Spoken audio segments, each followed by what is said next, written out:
आज हम लोग की क्लास है electrician theory ITI first year class 19 class. इसके पहले 18 क्लास हमने आपको पढ़ाई है, डिस्कस किया है। आप पीछे क्लास जो है देख लीजिए, तब ये क्लास आपको ज़्यादा समझ में आएगी।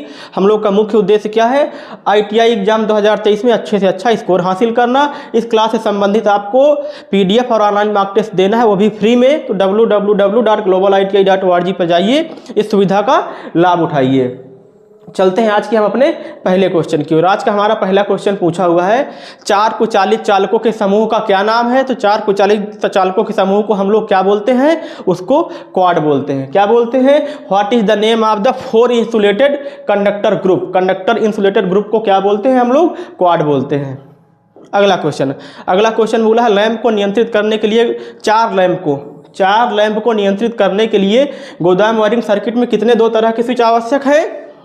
हाउ मेनी 2-वे switch are required in go down wiring circuit to control 4 lamp. यदि 4 लैंप को नियंत्रित करना है तो हमें कितने स्विच लगेंगे, 2-वे स्विच का मतलब होता है जिसमें सप्लाई देने के 2 रास्ते होते हैं, मतलब ऑपरेशन के 2 रास्ते होते हैं, ऑन ऑफ करने के 2 रास्ते होते हैं। 4 लैंप को नियंत्रित करने के लिए गोदाम वायरिंग सर्किट में कितने 2 तरह के स्विच आवश्यक है, तो हमें कितने चाहिए, 3।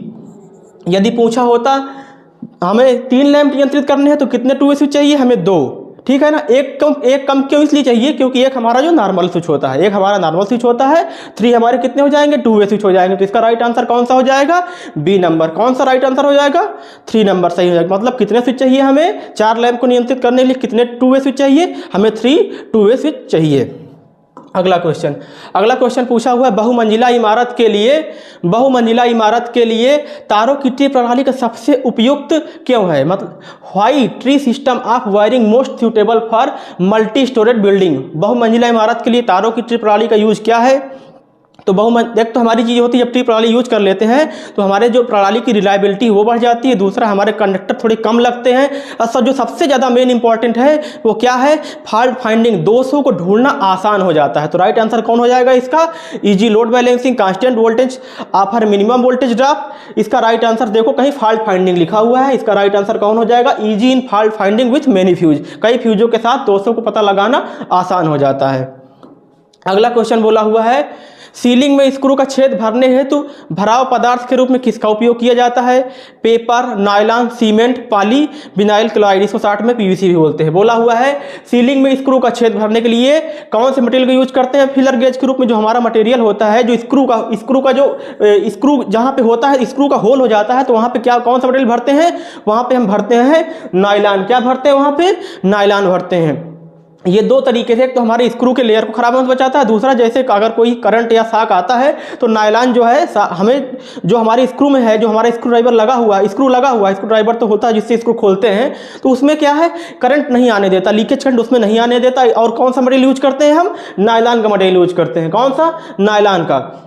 What is the symbol indicate. यह सिंबल हमने बोला था आपको कि एक बार पूरी टेबल जितने सिंबल है आप लोग पढ़ लीजिए। टेबल आपके पास बुक्स होंगी, नहीं होंगी तो हम अवेलेबल करा देंगे किसी समय। पूरी जितनी भी होंगी, जितने भी सिंबल है, एक बार सारे सिंबल एक बार याद कर लीजिए, उसे घर पे कहीं दीवार के आसपास चिपका लीजिए, जिससे आपको रोज आप बार बार देखेंगे तो चीज़ें आपको बहुत आसानी से याद हो जाएंगी। बहुत सारे सिंबल होते हैं। तो ये जो सिंबल दिया हुआ किसका है, सीलिंग फैन का। किसका है, सीलिंग फैन का। किसका है, सीलिंग फैन। हम 3 से 4 बार रिपीट इसलिए करते हैं ताकि आपको चीज़ें याद हो जाए। उसके बाद बोला हुआ है, what is the name of the relay. Relay हमारी कई प्रकार की होती है, इम्पीडेंस रिले, इम्पल्स रिले, और क्या बोलते हैं, electromagnetic relay, mercury wetted relay, impedance relay. मतलब रिले के बहुत सारे यूज होते हैं, रिले के अपने अपने अलग अलग यूज होते हैं। जो दिखाई गई रिले ये है, ये पर्टिकुलर रिले कौन सी होती है, ये रिले है आपकी ड्राई रीड रिले। इसको क्या बोलते हैं, ड्राई रीड रिले। ये कौन सी रिले है आपकी, ड्राई रीड रिले। ये कौन सी रिले है, ड्राई रीड रिले। इसका राइट आंसर कौन सा हो जाएगा, B number, dry reed relay. चलते हैं अगले क्वेश्चन की ओर। अगला क्वेश्चन दिखाया गया है, अगला क्वेश्चन क्या दिखाया गया है, what is the name of diagram. आपके जो बने हुए होते हैं, कोई जो आपके सर्किट, आप जब कहीं भी असेंबली करते हैं तो वहाँ पे आपके सर्किट डायग्राम होते हैं, वायरिंग डायग्राम होती है, इंस्टॉलेशन प्लान होते हैं, सब अलग अलग होते हैं। तो जो दिखाया गया है ये कौन सा है, ये आपका इंस्टॉलेशन प्लान दिखाया गया है। जहाँ पे आपकी सर्किट इंस्टॉल होगी, वहाँ मतलब इंस्टॉलेशन प्लान है, कैसे इंस्टॉल होगी वो दिखाया गया है, इंस्टॉलेशन प्लान दिखाया गया है। कौन सा है ये, इंस्टॉलेशन प्लान दिखाया गया है। अगर बात करें जब सर्किट को हम इस तरीके बना देते हैं, ये दिखाया जाता है आपको, तो ये कौन सा होता है, ये आपका वायरिंग डायग्राम होता है। ये कौन सा होता है, ये आपका वायरिंग डायग्राम होता है। ये आपका वायरिंग डायग्राम होता है। ये आपका क्या है, ये इंस्टॉलेशन प्लान है। ये क्या है, इंस्टॉलेशन प्लान है। ये क्या है, इंस्टॉलेशन प्लान है। ये कौन सा है, इंस्टॉलेशन प्लान है।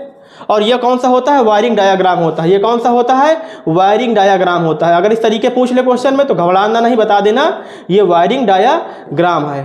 ठीक, ये आपका वायरिंग डायग्राम होता है। जब सर्किट में इस तरीके दिखा दे आपको, इस तरीके दिखा दे, तो ये कौन सा होता है आपका, ये हो जाता है लेआउट। कौन सा हो जाता है, लेआउट। तो इस तरीके से आपने एक क्वेश्चन में 3-4 क्वेश्चन कवर कर लिए। जो दिखाया गया है ये कौन सा है, इंस्टॉलेशन प्लान है। कौन सा है, इंस्टॉलेशन प्लान। अगला क्वेश्चन देखते हैं। अगला क्वेश्चन क्या बोला हुआ है, where the iron clad pole ICDP main switch is use. ICDP इसका फुल फॉर्म होता है iron clad double pole switch. कहीं पे अगर क्वेश्चन में लिख दे ICTP तो उसका मतलब होता है iron clad triple pole switch.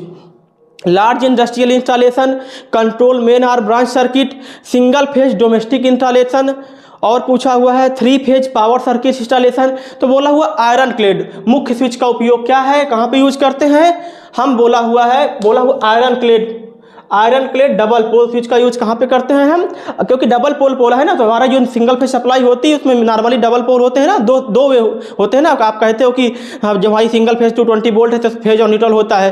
तो जो बोला हुआ आयरन क्लेड डबल पोल, तो उसमें 2 रास्ते चाहिए ना हमें सब सर्किट कंप्लीट करने के लिए। तो कौन सा होगा, सिंगल फेज डोमेस्टिक इंस्टॉलेशन, जो आपके घरों में नॉर्मली होती है उनको क्या बोलते हैं हम, ICDP switch, iron clad double pole switch. अगला क्वेश्चन बोला हुआ है which electrical accessory belong to general classification of accessory. कौन सी विद्युत सामग्री सामानों के साथ सामानों के सामान्य वर्गीकरण से संबंधित है। फ्यूज, सीलिंग रोज, इंटरमीडिएट स्विच और पेंडेंट लैंप होल्डर। बोला हुआ है जो हमारी सामग्री होती है, जो हमारी इक्विपमेंट यूज होते हैं, हमारी सप्लाई में जो सारे इक्विपमेंट्स यूज होते हैं, कौन सी विद्युत सामग्री सामानों के सामान्य वर्गीकरण से संबंधित है। फ्यूज, सीलिंग रोज, इंटरमीडिएट स्विच और पेंडेंट लैंप होल्डर। तो देखो आपके जो क्या बोलते हैं इंटरमीडिएट स्विच होते हैं, जो पेंडेंट लैंप होल्डर होते हैं, जो फ्यूज होते हैं, फ्यूज तो आपका सप्लाई के पहले ही पड़ जाता है, उसको फ्यूज का यहाँ संबंध नहीं है। बोला हुआ कौन सी विद्युत सामग्री सामान्यों के साथ सामान्य वर्गीकरण, जो नॉर्मल वर्गीकरण होता है। तो देखिए जितने भी हैं, अभी हम थोड़ा सा बात उसकी, पहला नंबर छोड़ दो, बाकी जो नीचे के 2 बचे इंटरमीडिएट स्विच और पेंडेंट लैंप होल्डर बचे हुए हैं, क्या है, ये सीलिंग रोज के अंदर आते हैं। बोला हुआ है सामान्य वर्गीकरण से संबंधित है। सीलिंग रोज नॉर्मली हम क्या कर लेते हैं, लाइट का कनेक्शन ले लेते हैं या फैन कनेक्शन ले लेते हैं। मतलब सीलिंग रोज के पास हमारे पास ऐसे अरेंजमेंट होते हैं जहां से हम भविष्य में एक्सटेंशन कर सकते हैं या भविष्य में कोई और एक्स्ट्रा पॉइंट लगा सकते हैं, बल्ब लगा सकते हैं, कुछ भी लगा सकते हैं। तो हमारा राइट आंसर से कौन सा हो जाएगा, सामान्य वर्गीकरण में इनको अलग कौन करता है, ये इसके अंतर्गत आते हैं, ये इसके अंतर्गत आते हैं। इसमें राइट आंसर कौन सा हो जाएगा, इसलिए सीलिंग रोज। कौन सा राइट आंसर हो जाएगा, सीलिंग। सामान्य वर्गीकरण से संबंधित कौन सा है, सीलिंग रोज। नॉर्मल वर्गीकरण से संबंधित सीलिंग रोज है। फ्यूज का और इंटरमीडिएट स्विच का, पेंडेंट लैंप का अलग यूज है, अलग वर्गीकरण की श्रेणी में आते हैं। इसका राइट आंसर कौन सा हो जाएगा, सीलिंग रोज। कौन सा विद्युत सामग्री सामानों के साथ सामान्य वर्गीकरण संबंधित है, तो इसका राइट आंसर हो जाएगा सीलिंग रोज। अगला क्वेश्चन पूछा हुआ है which is the application of DC series motor. DC series motor में DC सीरीज MCB का अनुप्रयोग कौन सा है। अब देखो which is the application of DC series MCB। DC series MCB का मतलब होता है, MCB का फुल फॉर्म आप सब जानते हैं क्या होता है, miniature circuit breaker. Miniature circuit breaker क्या होता है, MCB का full form, miniature circuit breaker. MCB का फुल फॉर्म क्या होता है, मिनिएचर सर्किट ब्रेकर। तो इसका यूज कहाँ होता है, DC श्रृंखला MCB का, लोकोमोटिव। किसमें होता है, लोकोमोटिव। किसमें यूज होता है, DC सीरीज मोटर। देखो DC सीरीज मोटर का यूज आपने सुना होगा, कहाँ पे यूज होती है, ट्रैक्शन कार्य। ट्रैक्शन कार्य कहाँ होते हैं, रेलवे में। लोकोमोटिव जो हमारा इंजन का डिब्बा होता है, जो रेलवे का आपने देखा हो, कहीं गए हो, वहाँ पे जो लगी होती है इंजन में DC सीरीज मोटर लगी होती है। और DC सीरीज में जो MCB लगाएंगे साथ में, उसे क्या बोलते हैं, लोकोमोटिव बोलते हैं ना उसको। तो लोकोमोटिव जो हमारी उसमें DC सीरीज के प्रोटेक्शन के लिए, जो हमारी DC सीरीज मोटर लगी होती है उसके प्रोटेक्शन के लिए हम कुछ लगाते हैं ना, तो वो कौन सी MCB होती है, DC सीरीज MCB। इसका यूज कहाँ पे करते हैं बताया ना आपको, लोकोमोटिव। सबसे ज्यादा, और भी हर जगह यूज हो सकता है, लेकिन सबसे ज्यादा यूज कहाँ पे होता है, लोकोमोटिव। इसका राइट आंसर कौन सा हो जाएगा, लोकोमोटिव। लोकोमोटिव संबंध किससे आपको बताए हम, रेलवे से। आप कभी रेलवे के डिब्बे में जाइएगा, रेलवे के इंजन वाला जो होता है जहाँ पे लोको पायलट होता है, वहाँ पे जाके पूछिएगा कि सर डीसी सीरीज मोटर में जो हमारी है उसमें एमसीबी कहाँ पे लगी, कैसे लगी। तो अगर उन्हें समय होगा, कभी समय मिले तो आप जाइएगा, या कहीं कारखाना होता है जहाँ रेल इंजन वगैरह बनते हैं तो आप वहाँ जाके एक बार विजिट करिए, देखिएगा, पता चल जाएगा आपको। दोष में सर्किट को बाधित करने के लिए फ्यूज द्वारा लिया गया समय क्या होता है। अब देखो, दोष में सर्किट को बाधित करने के लिए जो हमारी फाल्टी सर्किट है, अब उसे बाधित करना, उसे रोकना है। तो फ्यूज में जब ओवर करंट आती है, तो तुरंत फ्यूज नहीं होता, उसमें कुछ बेयरिंग कैपेसिटी होती है, मतलब 5 सेकंड, 10 सेकंड या 10 से 15 सेकंड, 20 सेकंड, उसकी पर्टिकुलर रेटेड टाइम होता है कितने टाइम तक ये ओवरलोड बियर करेगा। तो वो जो पर्टिकुलर जिस समय फाल्टी करंट आई, जिस समय ज़्यादा करंट आई, जिस समय ज़्यादा करंट आई, ओवरलोड करंट, उस समय से लेकर जिस समय तक फ्यूज नहीं होता, उस समय के बीच के समय क्या बोलते हैं, कट ऑफ टाइम। क्या बोलते हैं उस समय के बीच को, कट ऑफ टाइम। कहीं दिया होगा fusing time, cut off factor, fusing factor, time factor सब दिया हुआ है अलग अलग। तो इसका राइट आंसर क्या हो गया, बताया, वो क्या होता है, कट ऑफ टाइम होता है। क्या हो, कट ऑफ फैक्टर होता है। वो कौन सा होता है, कट ऑफ फैक्टर होता है। कौन सा, दोष में सर्किट को बाधित करने के लिए फ्यूज द्वारा लिया गया समय कौन सा होता है, कट ऑफ फैक्टर होता है। ये आपका वो ड्यूरेशन होती है जिस समय से लेके जब तक फ्यूज नहीं होता, उस समय तक के बीच की ड्यूरेशन है, ये फैक्टर कौन सा है, कट ऑफ फैक्टर।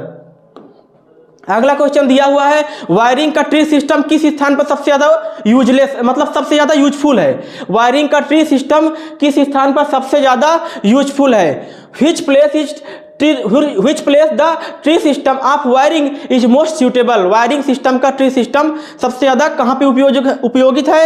हमने आपको बताया था, गो down wiring, industrial wiring, domestic wiring, multi storage. अभी देखो, अभी क्वेश्चन बताया गया था आपको कि जो हमारा टी सिस्टम है उसका यूज कहाँ पे करते हैं, बहुमंजिला इमारत में। उससे क्या होती है, पहली चीज तो हमारी जो फॉल्ट फाइंडिंग होती है बहुत आसान हो जाती है। जो सर्किट में अगर कोई फॉल्ट आता है उसे बहुत जल्दी हम पता कर लेते हैं। दूसरा, हमें क्या होता है, करेक्शन लेने में आसानी होती है। तीसरा, हमारे कंडक्टर की बचत होती है। चौथा, हमारी जो एक्स्ट्रा जो क्या बोलते हैं भविष्य में एक्सटेंशन करना होता है, प्रसार करना, उसमें आसानी होती। पांचवा, हमें जो हमारा कंडक्टर है, जो कई सारे कंडक्टर ले जाने पड़ते हैं हर जगह। अगर एक कमरे सप्लाई देना है, अगर अगले कमरे ले जाने हैं तो पूरे कंडक्टर ले जाने पड़ेंगे। अगर टी सिस्टम यूज करेंगे तो क्या होगा, पूरे कमरों के लिए एक ही बस तैयार हो जाएगी ना, एक ही बस से सब लोग कनेक्शन ले लेंगे। ठीक है, तो इसलिए कौन सा यूज करते हैं, टी सिस्टम। कहां पे यूज करते हैं, मल्टी स्टोरेज बिल्डिंग में यूज होता है, बहुमंजिला इमारत में। अब बोला हुआ है, सुरक्षित ठंडा मोड़ने के लिए पीवीसी नली का अधिकतम आकार क्या है।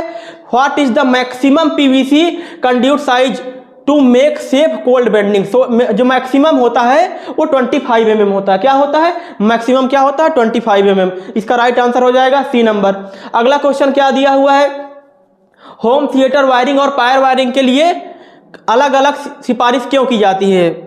इंग्लिश में पढ़ लेते हैं। Why separate wiring is recommended for home theatre wiring and power wiring. Home theatre wiring और पावर वायरिंग के लिए अलग अलग वायरिंग की सिफारिश क्यों की जाती है। देखो, होम थिएटर का मतलब जैसे क्या बोला, होम थिएटर का मतलब समझ लीजिए कि एक प्रकार से सिनेमा हॉल, जो आप मूवी देखने जाते हैं, अगर ऐसा कोई अरेंजमेंट हम अपने घर में बोल रहे हैं, ऐसा कोई थिएटर अपने घर में बना ले तो उसी को बोलते हैं होम थिएटर। होम थिएटर में क्या होते हैं, नॉर्मली जो कम से कम जो उसका रूल कहता है 5 से 7 साउंड होंगे, अलग अलग साउंड होंगे, अलग अलग उसके क्या होते हैं, उसमें बैठक व्यवस्था उसकी अलग होगी, लाइटनिंग उसकी अलग होती है, और उसमें उसकी पूरी सर्किट असेंबली ही अलग होती है। होम थिएटर का मतलब समझ गए आप लोग, जो सिनेमा हॉल गए हैं वो जानते होंगे। अगर उसी तरीके का अरेंजमेंट हम होम में कर लें तो उसी को हम बोल सकते हैं होम थिएटर। घर में सब लोग के साथ बैठ के, आपने सब देखा होगा VCR DVD, सबका बहुत पुराने समय से संबंध रहा मूवियों से, तो सब जानते होंगे थिएटर के बारे में। तो वही पूछा हुआ, थिएटर वायरिंग और पावर वायरिंग के लिए अलग अलग सिफारिश क्यों। अब देखो, पावर वायरिंग जो हमारी होती है, पावर वायरिंग और ये थिएटर वायरिंग दोनों को अगर एक साथ कर देंगे तो क्या हो जाएगा, इनकी जो फ्रीक्वेंसी है, इनकी जो पल्स है वो क्या हो जाएगी, सुपर इम्पोज करेगी एक दूसरे को। तो क्या होगा, वहाँ पे इंटरफेरेंस आ जाएगा, व्यतिकरण आ जाएगा। तो जो हमारी ध्वनियाँ हैं, उनके बीच में सुपर इम्पोजर्स एक दूसरे को अध्यारोपित करने लगेंगी। जैसे आपने कभी देखा होगा, जब आपके घर में नॉर्मल रेडियो रहता है, रेडियो जब चलता है, रेडियो बयान करते हैं, अगर उसी बीच इलेक्ट्रिसिटी आती है तो रेडियो से कड़कड़ाहट की आवाज़ आती है, रेडियो से खड़खड़ खड़खड़ रेडियो बोलने लगता है। मतलब रेडियो की फ्रीक्वेंसी और जो हम आपकी इलेक्ट्रिसिटी है, दोनों के तरंगे होती हैं। तो जो आपकी इलेक्ट्रिसिटी के पास में जो वायर गया हुआ है, अगर वहीं पास पे बैठ के आप रेडियो चलाएंगे तो रेडियो में रेडियो की जो वेव्स होती हैं, रेडियो और उनके इलेक्ट्रिक की आपकी जो इलेक्ट्रिक करंट है उनके बीच में क्या हो जाता है, क्या बोलते हैं, इंटरफेरेंस जनरेट हो जाता है, व्यतिकरण जनरेट हो जाता है और एक दूसरे के सुपर इम्पोज भी क्रिया होने लगती है, एक दूसरे को अध्यारोपित करने लगते हैं। तो दोनों की जो फ्रीक्वेंसी है एक दूसरे को डिस्ट्रॉय करती हैं। ना तो आपकी क्या बोलते हैं सप्लाई, ना तो आपकी सप्लाई सही से हो पाएगी, ना ही आपको जो रेडियो में या टेलीविजन जहाँ पे आप गाना सुन रहे हैं वो अच्छे सुनाई देगा। इसलिए हम कोशिश करते हैं कि जो हमारे होम थिएटर वायरिंग या जो भी हमारे देखने सुनने की चीज़ें हैं उनको नॉर्मल वायरिंग से दूर रखें। क्या रखें? दूर रखें, ताकि एक दूसरे के बीच में इंटरफेरेंस जनरेट ना होने पाए। Avoid electric fire, reduce the power loss, avoid electric interference. क्या बोला? बिजली के व्यतिकरण से बचे। हमने ही बोला ना, व्यतिकरण मतलब इंटरफेरेंस, इंटरफेरेंस से बचाव के लिए। फिर बोला मेंटेन वोल्टेज लेवल का। इसका राइट आंसर कौन सा हो जाएगा? Avoid electrical interference. बिजली के व्यतिकरण से बचने के लिए हम थिएटर वायरिंग और पावर वायरिंग को अलग अलग रखते हैं। ये हमारे हैं क्वेश्चन। उसके बाद चलते हैं अगला question. What is the name of the lightning circuit? इस सर्किट का नाम क्या है? तो बोला हुआ है, अभी देखो, अभी आपको बताए थे गो डाउन लाइटनिंग वायरिंग। कौन सा है? Go down lightning wiring. Go down lightning wiring देखो यहाँ पे क्या लगा हुआ है, ये आपके 4 लैंप लगे हुए हैं, 4 लैंप लगे हुए हैं। L1 लगा हुआ है, L2, L3, L4, ये क्या है? 4 आपके लैंप हैं। ये आपके 4 लैंप लगे हुए हैं, 1 2 3 4। ये आपकी न्यूट्रल है, ये आपकी फेज है, सप्लाई दी गई हुई है। देखो, अब देखो 4 लैंप है लिए है ना। अभी जो क्वेश्चन है पहले था 4 लैंप है, तो कितने 2 वे स्विच चाहिए? देखो ये 2 वे स्विच है, एक 2 वे स्विच ये है, एक 2 वे स्विच ये है। 3 2 वे स्विच लगे ना 4 लैंप को नियंत्रित करने के लिए, और ये आपका नॉर्मल स्विच है एक। ठीक, तो आपने ये देखा कि प्रकाश परिपथ का क्या नाम है? What is the name of the lightning circuit? तो हमने बताया कौन सा है? Go down lightning wiring. इसमें कितने 2 वे स्विच लगे हैं? तो आप खुद देख रहे हैं, 3 2 वे स्विच लगे हैं, 4 लैंप लगे हुए हैं, सप्लाई फेज न्यूट्रल दी गई है। ये आपका नॉर्मल स्विच लगा है, इसे को सिंगल वे स्विच बोल सकते हो। सिंगल वे, क्या? Single way. तो ये रहे आज के शानदार धुआंधार 75 क्वेश्चन तक की सीरीज रही। उसके बाद फिर हम नए दिन में आएंगे नए क्वेश्चन के साथ लेकर। तब तक आप इनको पढ़ते रहिए, रिवीजन करिए, दोहराइए, और इस चैनल से आपको कुछ जानकारी मिल रही, लाभ मिल रहा है, तो उन सब बच्चों को भी बताएं जो इस सुविधा से वंचित हैं। ठीक है ना? आप लोग पढ़िए और जो है रिवीजन करिए, अधिक से अधिक समय आप अपनी स्टडी में दीजिए।